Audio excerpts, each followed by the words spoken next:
Boa noite, pessoal. Boa noite. Hoje nós vamos refletir no capítulo 8 do apóstolo João, do versículo 31 ao 37. Capítulo 8 do apóstolo João, do versículo 31 a 37. Vamos lá. Jesus dizia, pois, aos judeus que criam nele: se vós permanecerdes na minha palavra, verdadeiramente sereis meus discípulos, e conhecereis a verdade, e a verdade vos libertará. Responderam-lhe: somos descendência de Abraão e nunca servimos a ninguém, como dizes tu, sereis livres. Respondeu-lhes Jesus: em verdade vos digo, que todo aquele que comete pecado é servo do pecado. Ora, o servo não fica para sempre em casa, o filho fica para sempre. Se, pois, o filho vos libertar, verdadeiramente sereis livres. Bem sei que sois descendência de Abraão. Contudo, procurais matar-me, porque a minha palavra não entra em vós.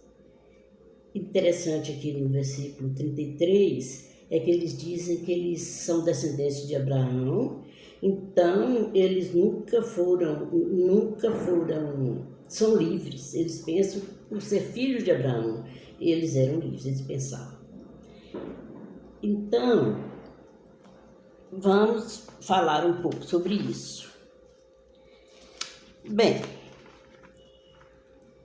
Jesus disse que se guardardes os meus mandamentos, sereis meus discípulos.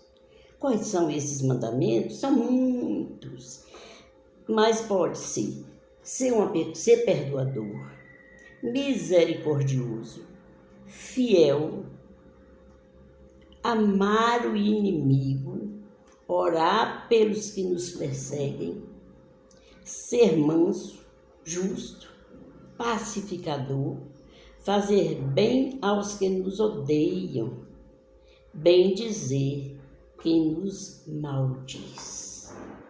Esse é o discípulo de Cristo. E Jesus fala ali: e conhecereis a verdade, e a verdade vos libertará. A palavra de Deus é a verdade, porque a Bíblia inteira é a verdade. Mas eu queria dizer sobre a verdade de que Jesus veio ao mundo sabendo a que veio. Ele não foi enganado. Ele veio sabendo o que ia acontecer com ele. Sabia que morreria pela humanidade, pois assim como por um só homem, Adão, veio o pecado e com o pecado a morte, por um só homem, Jesus Cristo de Nazaré, viria a salvação, a redenção.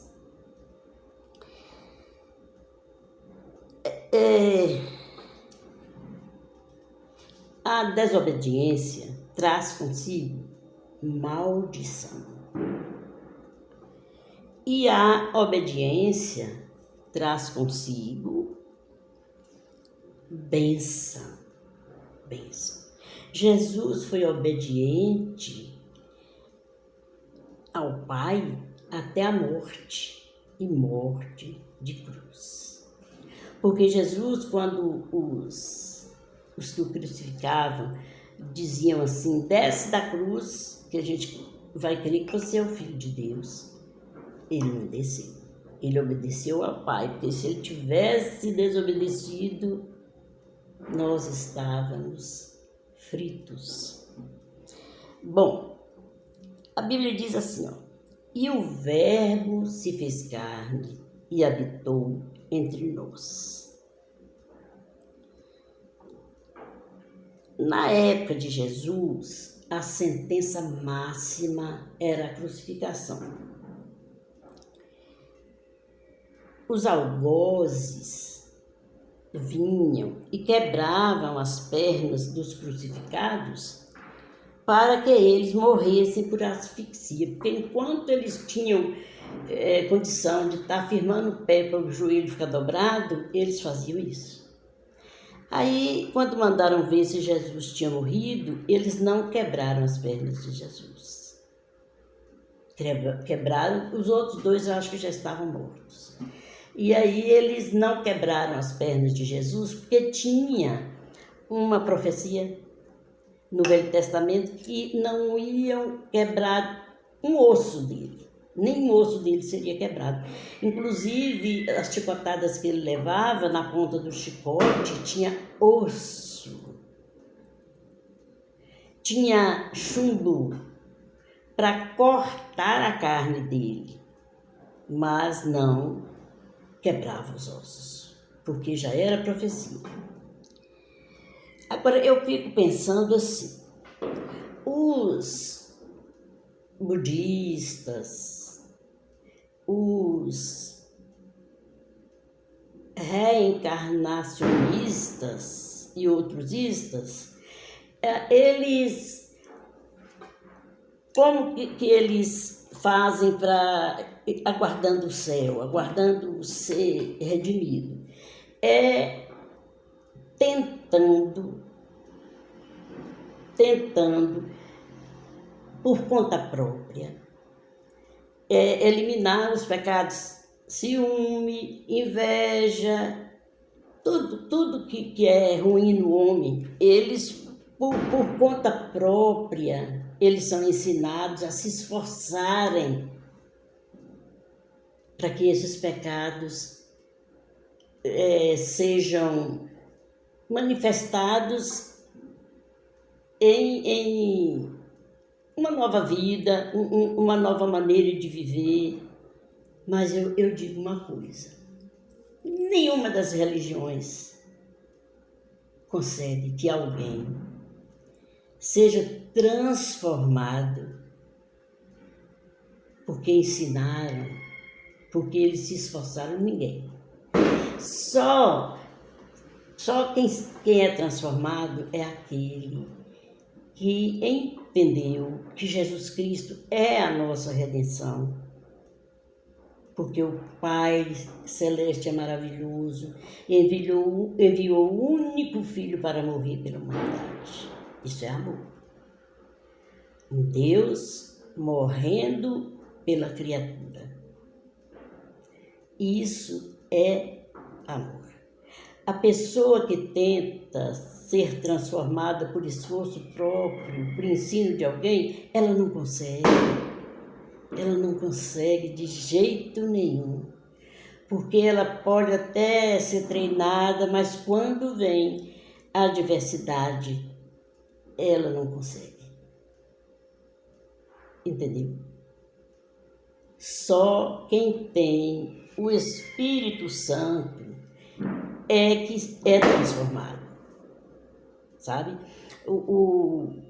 Como os espíritas que acreditam na reencarnação, meu Deus, pense bem, se a gente encarnando, desencarnando, voltando a encarnar, até ficar iluminado, a gente então anula o sacrifício de Cristo por nós. Sofrimento terrível de alguém que nunca fez nenhum mal.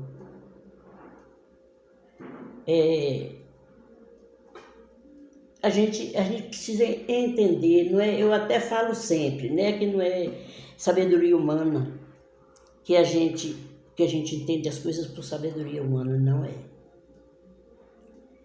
Mas é pelo Espírito Santo. Quando você fala que Jesus Cristo é o seu Senhor e Salvador, e se você crê que Ele ressuscitou dos mortos, isso está lá em Romanos 10, versículo 9, você é salvo. Você é salvo, você se torna um filho de Deus. Sabe? E aí você vai... Eu lia a Bíblia antes de Jesus me alcançar. Eu lia a Bíblia. Eu entendia assim. Não entendia nada. Eu lia Salmo, achava muito bonito. A gente pegava provérbios para mandar alguma lembrancinha para alguém, os salmos mesmo, escrevia lá. Mas não entendia. Não entendia. Sabia, queria ler porque era sagrado, né? A Bíblia é sagrada. Então, resolvam. Olha, gente, eu vou falar com toda sinceridade. Tem gente que até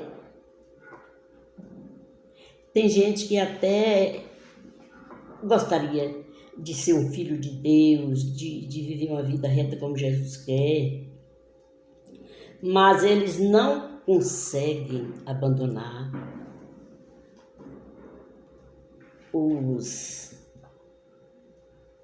as facilidades da terra. Eles não conseguem deixar aquilo que eles têm todo o prazer, não é?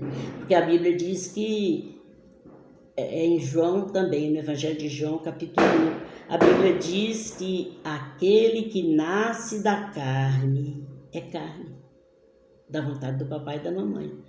Mas aquele que nasce do Espírito é espiritual, é filho de Deus. Eu queria desejar a vocês uma noite maravilhosa, uma noite de paz, em nome do Senhor Jesus.